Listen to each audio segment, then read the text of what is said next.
A man sits on the edge of a bed. He takes one breath, deep, and holds it. Before he lets it go, the room is already gone. The wall in front of him peels away, like a page turning. And behind it is a corridor that shouldn't really fit in his house, lined with shapes that move and fold and watch. Something at the far end of it stops what it's doing and turns towards him. Not surprised. The way you look up when someone you've been expecting finally walks in. He's not asleep. He'll tell you that for the first time, he was never more awake. He was gone for about 15 minutes. He came back certain he'd been somewhere, and that something there had been waiting for him. He's not the only one that's experienced this, and that's the part that should bother you most. I want to tell you about a substance. I'm not going to name it yet, where it comes from or what it's called. None of that matters for now. What really matters is what people say happens when they take it. Because the strange thing is not that they have visions. The strange thing is that strangers from all over the world who have never met, never spoken, keep describing the same place. I expected nothing more than colours. That's what happened when I tried mushrooms, and there were colours, more than I'd known possible. Fractal patterns filled with this indescribable radiance. And then something leaned over me, tall, calm, more insect than human with too many angles to it.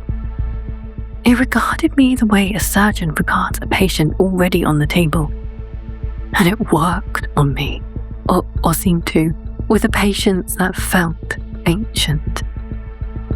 I felt everything and nothing at the same time. No fear, but no comfort either. It pressed a single idea deep into my mind. One enormous thought I could feel, but not hold. I grasped at it, desperate to hold on. I knew how important it was, but it was too large for my human form to contain. And then it was finished with me, and I was back, gasping on my own carpet. I've tried to describe that one thought every single day since. I can't. I only know that it was true, and that the place it came from was more real than this one. I was changed forever. Chasing the knowledge of eternity, always just out of grasp. Hit after hit after hit. Always just out of grasp. I'm an engineer, a practical, logical man. No interest in anything out of the ordinary. Definitely nothing illicit. Never even had a recreational drag or a funny cigarette. But on this occasion, peer pressure got the better of me. It was handed to me on a dare, and I took one single, deep pull. 15 minutes later, I was somewhere with no floor and no sky, inside a structure made of moving light. There were small entities there, busy, working on something I couldn't understand, and yet it looked strangely familiar. And when they noticed me, they came alive with what I can only call joy. They crowded around me, they held up things for me to look at, objects that changed shape faster than my eyes could follow. And they seemed to be saying, with the objects instead of words, look at this. Do you understand yet? I didn't. I came back shaking, and the strangest part wasn't the beings. It was the feeling that they knew me. I didn't get a welcome. I arrived in a bright space that felt occupied. A crystal cathedral of non-Euclidean geometry that I could hardly focus on. And I didn't get long to take in the scenery, because I was not alone. The things there turned to me with something close to alarm.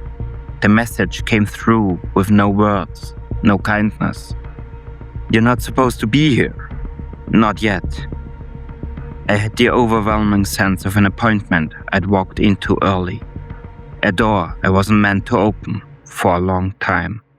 And of being noticed by something that now knew my name. Everyone told me about the little workers. The joy, the welcome.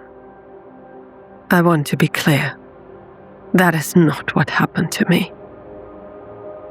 It started the same. The room folded away, and I was somewhere bright. And they were there. Dozens of them. And they were delighted to see me. But it was wrong. It was the delight of a crowd at a magic show. And I was the trick. They laughed. Not with sound, but I felt it. This rippling, mechanical laughter passing through me like a current. It pulled at my sense of who I was the way you'd pull wrapping paper off a gift. Playful, careless. Like it was nothing. Like I was the toy, and they wanted what was inside. And then the thought arrived, and I knew it was true the moment it landed. You're not visiting. You died. This is it, forever. You can't leave this place. I have no idea how long I was there. It was 15 minutes. It was also years. I lived something in there I still can't talk about. And then I was back on the sofa, and my friend was laughing about something on his phone, and the whole world looked like a picture of the world.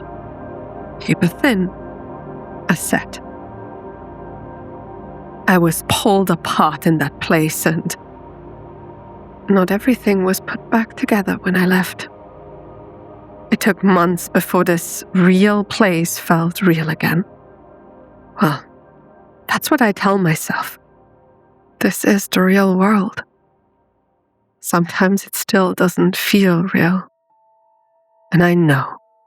I truly know. Yeah. Other people describe them as happy elves. The joy, the welcome. I believed every word.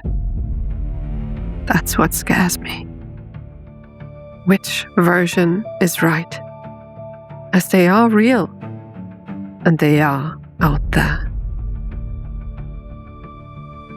3 people, 3 lives that never touched. And underneath the details, the same architecture every time. A threshold you punch through in a single breath. A space that feels constructed. Beings that appear intelligent, busy, and aware of you.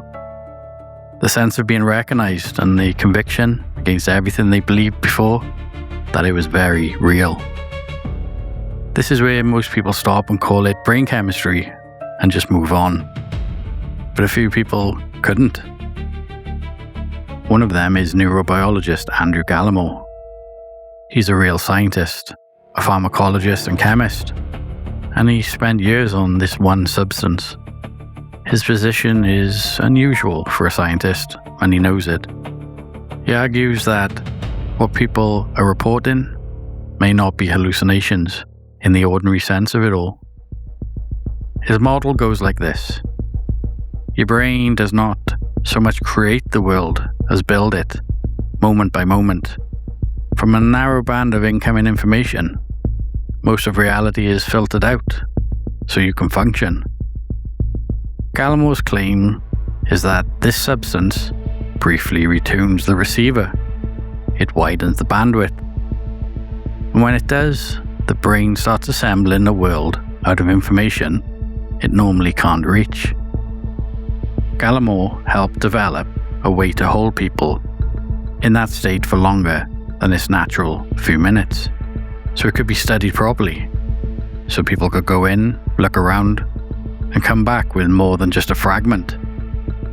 The early sessions did not make the mystery smaller. People kept arriving in the same kind of place. people kept meeting the same kind of beings. And Gallimore started asking the questions that the careful scientists around him wouldn't. What if the beings are, in some sense, real? They? What if this is some kind of communications channel and something is using it? To see why this isn't as mad as it sounds, you have to, for a moment, look at the wrong end of the telescope. When we imagine an intelligence far beyond us, we always imagine it bigger. We picture civilizations that wrap their stars in machinery and harvest whole galaxies. There's a famous scale for it, the Kardashev scale, and it only goes one direction, up, outwards. More energy, more space, more size. We've been scanning the sky for that for 60 years. We've found nothing. The silence is total and deafening. But there's another scale, and not a lot of people talk about it. The cosmologist John Barrow proposed its mirror image. He pointed out that our own progression has not really been about getting bigger, it's been about getting smaller. We went from moving rocks to editing genes, arranging single atoms, to reaching for the particles inside them. Barrow's scale runs downward, from our own scale all the way to the ability to manipulate the raw structure of space and time. Some people call it the anti-Kardashev scale, mastery of going inwards. Follow that all the way down. A sufficiently old intelligence might not build outward into the galaxy at all. It might go the other way, inward, smaller, denser, until it disappears from the sky completely. There's a serious version of this idea called the transcension hypothesis, and it offers a chilling answer to why space is so quiet. We don't see them out there, because the destination was never out there. The destination was down, into inner space, into the small. Now hold that next to Gallimore. He argues that if you go all the way down, past the atom, past the particles, what you reach at the bottom of reality is not stuff, it's information. A code that the universe is running, and woven into that code, he suggests, there may be something that authored it. Put the two ideas together, and all modern ideas of spacefaring interstellar species fail. If the oldest intelligences in the universe, in reality, didn't go out into the stars, but down into the foundations, then it's never going to arrive over DC to blow up the White House. It would already be here, underneath everything, at the one scale we can't point our telescopes at. And the only way it could ever reach us would be to leave a channel open. A key cut to fit our own biology, something that retunes our receivers from the inside. The key, the substance we started this video with, is one of the simplest psychedelic molecules that exists. Structurally, it's almost trivial. It's also the most widespread. It's found in hundreds of species of plants across the globe, scattered across every continent, with no clear reason for being in so many of them. And it's inside you. Your own body contains the enzymes to build it. It's been detected in mammal brains, in the cortex, in the same kind of brain cells that handle your ordinary thoughts. Traces of it sit in human tissues right now. And after decades of looking, science still cannot agree on what it's doing there, or whether it does anything at all. The debate is still open. The molecule is in the plants, in the animals, and in us, and nobody can tell us why. That substance is DMT, dimethyltryptamine. Maybe the most powerful psychedelic doorway anyone has ever reported. The most common one in all of nature, and one your own neurons may quietly manufacture while you sleep. As Gallimore puts it, the astonishing thing is not just that the door exists, it's how easy it is to open. One of the simplest, most common molecules on Earth, preloaded into the plants, into the animals, into your own head. and it just happens to be the one that opens into a reality full of waiting minds. Isn't that strange? Isn't that a little too convenient? A key cut to fit a lock that you didn't know you had, left inside the biology of nearly every living thing on the planet, as if someone wanted to make sure that sooner or later somebody would find it and come knocking. So if I can go all Morpheus for a moment, here are your two doors. The first one is the quiet, simple one. This is a trace molecule, present in tiny amounts, doing something mundane, or maybe nothing at all. Human brains are pattern-recognizing machines, starved for meaning. And when you overload one, it reaches for the shapes it already knows. Beings and rooms and faces. And of course they always look familiar, because they're all coming from the same kind of brain. The reports are real, the explanation is just neurons. The second door, the one that's slightly harder to shut once open.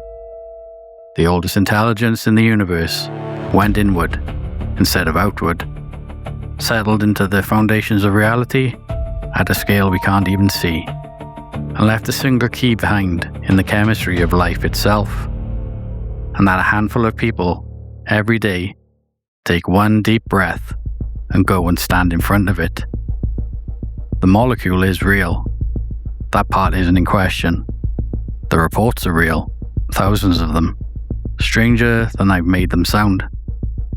What's on the other side of that breath? Whether it's your own mind or something that's been waiting at the bottom of reality the whole time. That's the part nobody can prove for you. I've shown you the door. I'm not telling you to open it. I'm just telling you it's already inside you. Decide for yourself.